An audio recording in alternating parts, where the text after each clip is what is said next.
Walang trabaho madali. Wala kang karapatang maliitin yung trabaho ng iba. Yung iba sasabihin, gwardiya lang naman yan, rider lang naman yan, construction worker lang naman yan, gasoline boy lang naman yan, fast food crew worker lang naman yan. Pucha, nagkaroon lang tayo ng maganda-gandang klase ng trabaho. Akala na natin kung sino na tayong entitled sa mundong to. Minamaliit natin yung mga tao mas mabababa yung sa atin. Pagkakaalam ko kasi, wala kang karapatang maliitin o matahin yung trabaho ng iba hanggat nagtatrabaho sila ng marangal. Walang trabahong madali. Lahat nagdadaan sa hirap. Lahat nagsasakripisyo.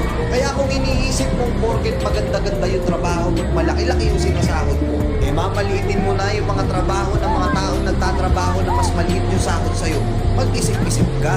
Baka bawiin sa'yo yan. Baka biglang bumaliktad yung mundo at sila naman yung umangat. Kahit anong trabaho mo, magpakumbaba ka pa rin.